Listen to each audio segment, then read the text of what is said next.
kita akan melihat bagaimana cara mengeluarkan bibit anggrek dari botol. Nah, pada praktek kali ini bisa diterapkan untuk beberapa jenis anggrek, yaitu contohnya misalnya ini anggrek Cattleya, yang ini anggrek Dendrobium. Bisa juga diterapkan nanti untuk anggrek bulan atau vanda atau jenis yang lainnya. Nah, pertama, anggrek yang sudah bisa atau siap diaklimasi adalah anggrek yang misalnya contohnya seperti ini. Daunnya sudah panjang-panjang, ya, akarnya sudah kelihatan kuat. Ini pertanda bahwa bibit anggrek siap untuk dikeluarkan dari botolnya. Pertama, caranya adalah botol ini diberi air kurang lebih sepertiga atau setengah botol. Misalnya begini ya.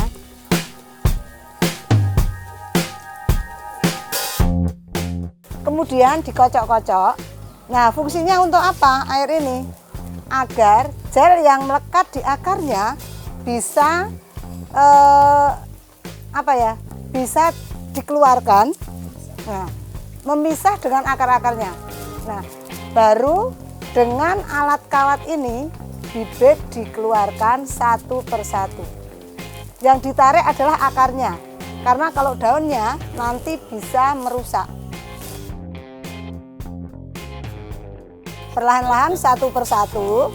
Kemudian yang perlu disiapkan air bersih dulu. Nah, jadi bibit anggrek ini dicuci dengan air bersih sehingga gel-gel yang melekat di akar-akarnya ini bisa betul-betul bersih. Karena kalau tidak bersih bisa menimbulkan bakteri yang bisa menyebabkan kebusukan akar atau daun.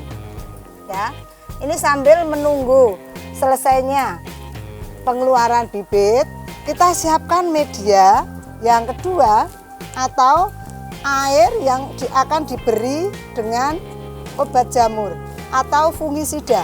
Nah, mengapa harus dicuci dengan fungisida? Nah, untuk memastikan bahwa akar-akar atau tanaman ini nanti bisa terbebas dari fungi atau jamur. Karena kalau tidak, nanti bisa, tadi sudah saya sebutkan bahwa bisa menimbulkan kebusukan akar atau kebusukan daun yang menyebabkan gagalnya pada pembibitan anggrek. Nah, sebetulnya akan lebih bagus jika pencucian itu dengan menggunakan air mengalir atau kran. Nah, tetapi dengan menggunakan bak seperti ini juga bisa, asalkan kebersihannya bisa dipertanggungjawabkan alias pencuciannya itu betul-betul sangat bersih. Contohnya misalnya seperti ini. Kalau sudah betul-betul bersih seperti ini, kita bisa memasukkan atau merendam dalam air yang sudah diberi obat fungisida tadi. Nah, waktunya kira-kira 10 menit. Nah, kalau sudah,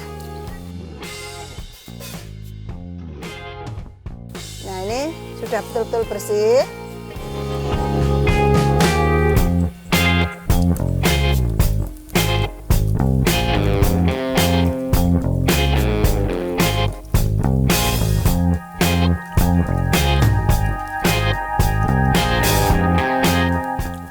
Setelah 10 menit ya, bibit anggrek ini kita rendam di dalam fungisida, air fungisida.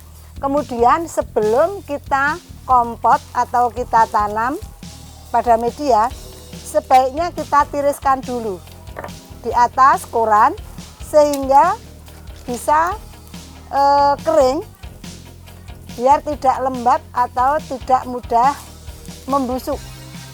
Nah, satu persatu sambil menunggu bibit-bibit ini istilahnya airnya tuntas alias kering, kita siapkan medianya ya.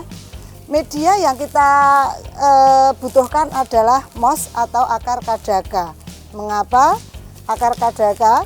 Karena menurut menurut kami yang biasa mengadakan pembibitan, akar kadaka itu bisa menyerap air dengan baik ya, sehingga untuk bibit-bibit seperti ini cocok sekali.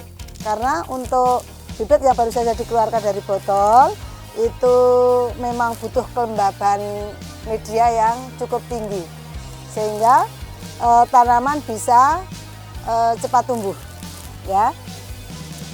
Misalnya ya, kita bisa menanam melalui dua cara. Yang pertama melalui kompot. Apa itu kompot? Kompot adalah menanam dalam bentuk kelompok dalam satu pot ya. Nah, itu pembesarannya sambil nanti dipindah kembali, kira-kira umur berapa ya, 1,5 bulan. Nah, nanti bisa saya perlihatkan contohnya. Caranya bagaimana? Yang pertama, kalau yang kompot itu kita tinggal mengambil dengan pinset, kita taruh di atas media, tidak usah dipendam, tidak apa-apa. Nah, jadi seperti ini. Yang penting antara satu tanaman dengan tanaman yang lain tidak saling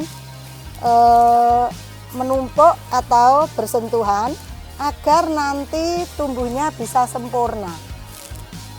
Nah, ini terutama yang masih kecil-kecil, kita bisa menanamnya melalui kompot seperti ini ya.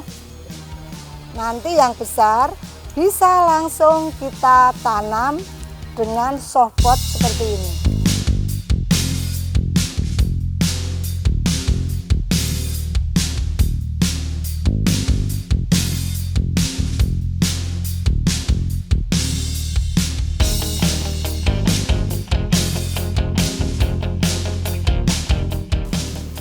Nah, sementara kita melanjutkan penanaman ini sampai selesai betul-betul habis yang bibit yang kecil.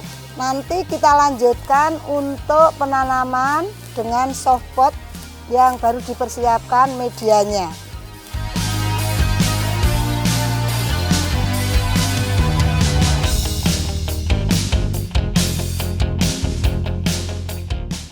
Teman pecinta anggrek, untuk penanaman dalam softpot, pangkal batang anggrek jangan ditutup dengan media, karena andai kata tertutup dengan media seperti ini, misalnya ya, ini contohnya, itu nanti bisa menyebabkan pembusukan pada pohon.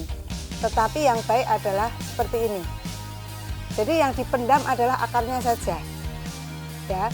Nah, ini tadi sudah ada beberapa contoh bagaimana penanaman yang baik. Ini saya ulang kembali ya. Nah, ini contoh bagaimana cara menanam agar tanaman tidak rusak atau membusuk. Kuncinya adalah nih, yang dipendam adalah akarnya, bukan batangnya. Nah, seperti ini. Nah, kalau sudah, media tanam bisa kita letakkan pada tray ya, agar ketika meletakkan, menunggu pertumbuhan lebih lanjut, tidak tidak, misalnya ada angin besar atau apa, tidak berubah tempat atau bergoyang-goyang atau ambruk ya. Nah, ini bisa kita tempatkan pada tray atau tempat lain yang bisa menahan jatuhnya media tadi. Nah, seperti ini, satu persatu sudah bisa tertanam. Nah, untuk perawatannya ya, dalam waktu 1 minggu anggrek ini jangan diberi pupuk dulu. Nah, penyiramannya cukup air. Nanti setelah 1 minggu baru bisa diberi penyubur atau nutrisi agar anggrek-anggrek ini bisa berkembang dengan maksimal. Nah, penyiramannya juga jangan terlalu lembab, karena terlalu basah, cukup lembab saja. Kita bisa mengontrol medianya, misalnya seperti ini ya. Nah, ini bisa cukup untuk pertumbuhan anggrek yang masih bayi atau kecil. Tuh.